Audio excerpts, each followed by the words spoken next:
Hey guys! Welcome back to our channel, Kisses Billy. Today, magluluto po ako ng chicken with olives. Yan guys, yan mga gagamitin ko. Ginger, 1 teaspoon.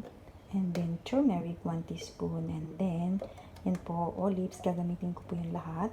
And then, parsley po, 1 teaspoon. And then, 1 tablespoon of lemon.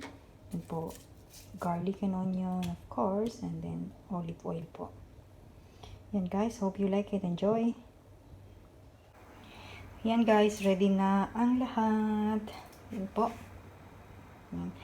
Actually guys, kakainin nila yan sa couscous. Alam niyo po yung Moroccan food. Moroccan food po ito. Ang ginagawa ko ngayon, Moroccan food. Kakainin po yan sa couscous. Couscous po ito. Yan. Para siyang pasta na maliliit. Yan po. 1 cup na ganyan. Tapos, 1 cup din po na boiling water. Tapos, mag-a-add din po kayo ng olive oil together po. Para hindi siya yung parang sticky. Yan. Yan guys. Sana ma-enjoy nyo. At sana magustuhan nyo. Okay guys. Yan po. Yung nakikita nyo po yung onion at saka yung garlic, lagi pong ganyan. Kahit anong klaseng luto ko, ginagawa ko, ganyan po lagi ang hiwa. Kasi ayaw po ng mga alaga ko ng malaki. Ayaw nila makita may onion or garlic sa pagkain nila. Kaya laging ganyan. Napakaarte ng mga alaga ko. And guys,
Kuskus.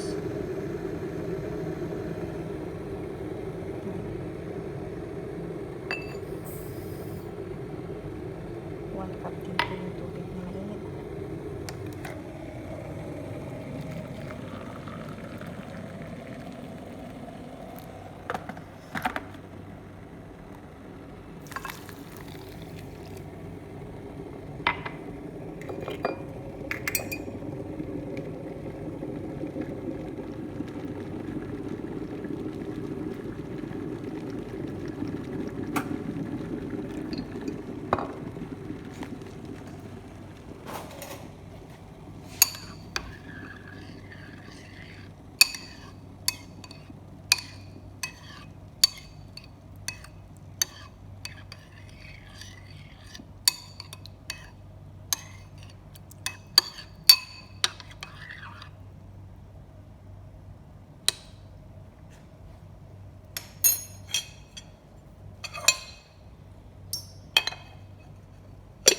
Yan po, tatakpan nyo lang siya hanggang maluto siya.